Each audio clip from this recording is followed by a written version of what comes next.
Hello दोस्तों, स्वागत है आप सभी का MB स्टेनो में। आज हम रामधारी के खंड 2 की प्रतिलेखन संख्या 13 और 14 करेंगे। कॉपी पेन रेडी रखिए, डिक्टेशन 5 सेकंड में स्टार्ट होगा। स्टार्ट। महोदय, निसंदेह ही आज भी हम भले ही कई मुश्किलों का सामना कर रहे हों, फिर भी हम 1991 के उन दिनों जैसी स्थिति में नहीं हैं। एक राष्ट्र के रूप में हमने काफ़ी भरपाई कर ली है और हम आगे बढ़ने के लिए तैयार हैं। श्री राव के नेतृत्व के बिना यह संभव नहीं था। अब यह अटकल लगाना व्यर्थ और मूर्खतापूर्ण भी है कि कोई और नेता होता तो क्या कुछ ज़्यादा और बेहतर किया जा सकता था या नहीं। तथ्य यह है कि वही नेता थे जिनके कारण हम एक ऐसी स्थिति तक पहुंच गए हैं जो देश और उसकी तरक्की के लिए निरापद हैं। हम जिस अवधि से गुजरे हैं वह बहुत मुश्किल और हलचलपूर्ण थी। सोवियत संघ के पतन और विघटन से हमारी जो कुछ भी अंतर्राष्ट्रीय स्थिति थी उसका आधार ही खत्म हो गया। ऐसा लगता है कि हमारे देश में कुछ लोग इस घटना का पूरा मतलब नहीं समझ पाए हैं। बेशक यह कम्युनिस्टों और आधुनिक समाजवाद के अन्य समर्थकों के लिए बेहद चिंता का विषय था।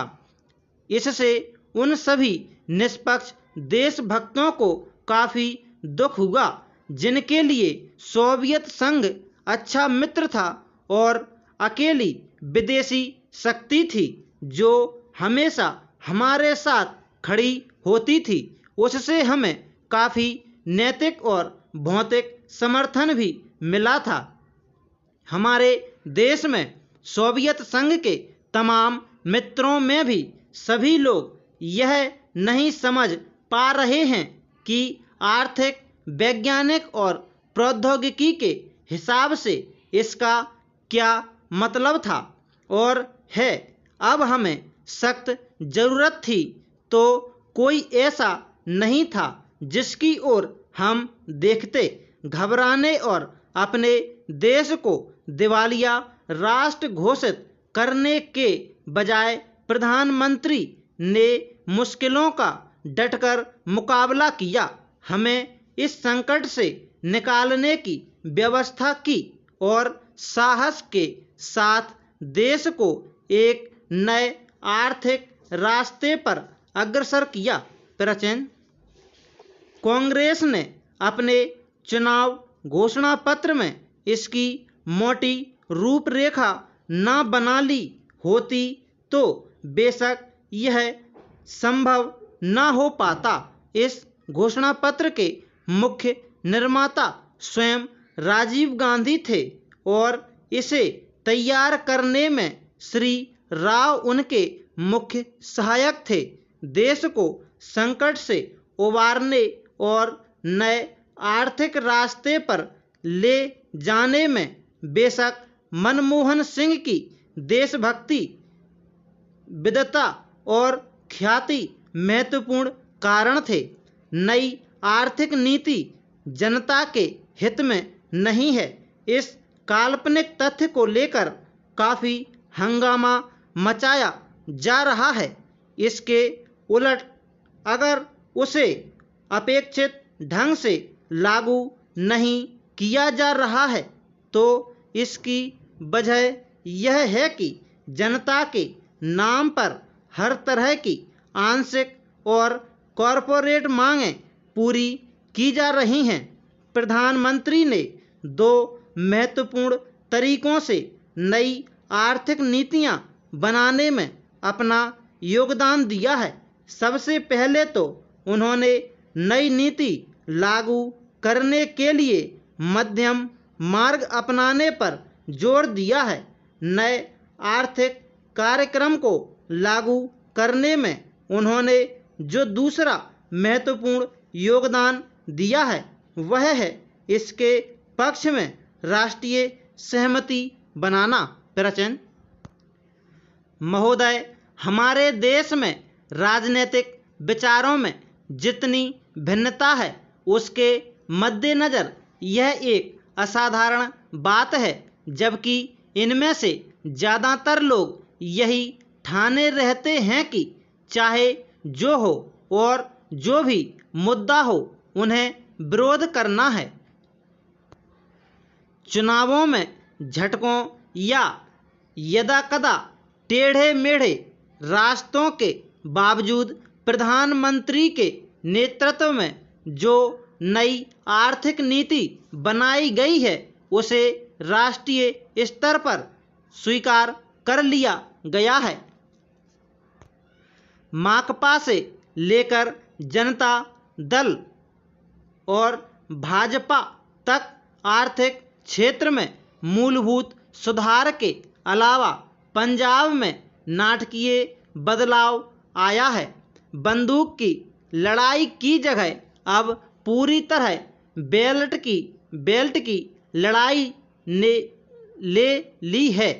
उस प्रदेश की जनता के लिए यह दूसरी आज़ादी से कुछ कम नहीं है। असम और उत्तर पूर्व के कई हिस्सों में भी ऐसे बदलाव आए हैं, हालांकि वे पंजाब जैसे नहीं हैं।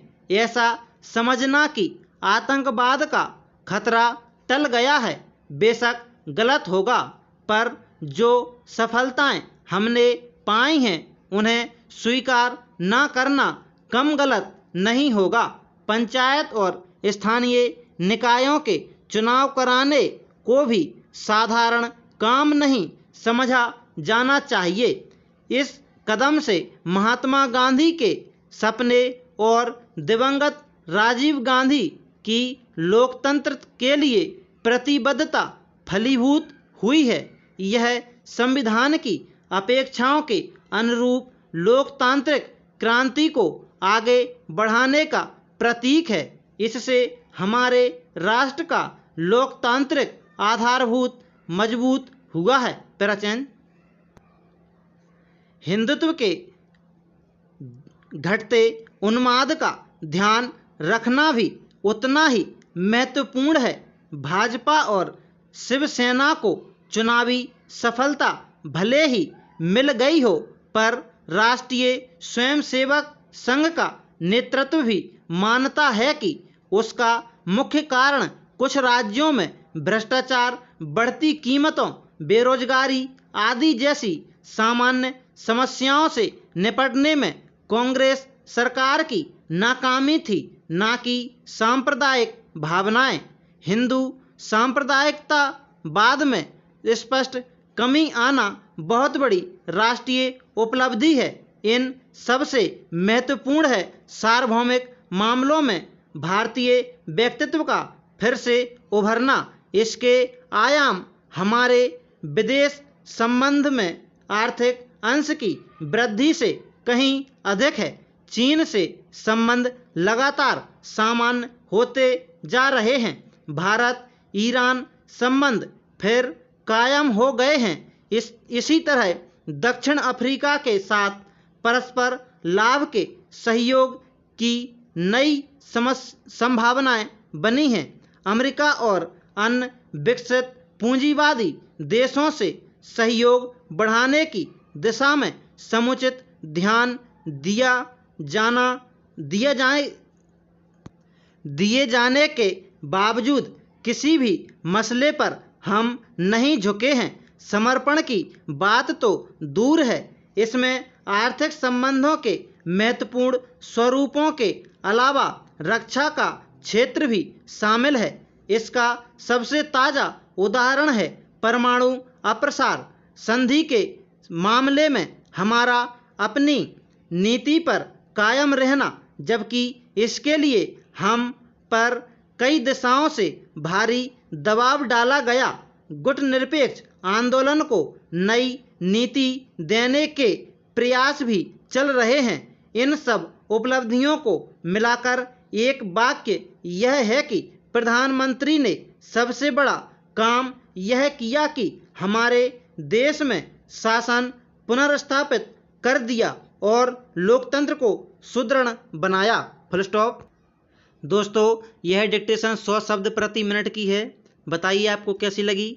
बीच में एक दो जगह वो हुआ है गड़बड़ थोड़ी, उसमें क्या है कि बुक में से वो शब्द थोड़े वैसे दिख रहे थे तो इस वजह से हो गई है। बाकी 100 शब्द प्रति मिनट की ये डिक्टेशन है। जो भी वर्ड आपको नहीं बने वो हमें कमेंट करके बताइए, हम उनको ट्रांसलेट करके आपको प्रोवाइड करवा देंगे। PDF पर मिल जाएगा या फिर इसी में शॉर्ट्स के रूप में या पोस्ट के रूप में कहीं भी मिल जाएगा आपको। बस कमेंट करके बताइए डिक्टेशन कैसी लगी। डिक्टेशन अच्छी लगे तो हमारे चैनल को लाइक शेयर और सब्सक्राइब करें। जय हिंद,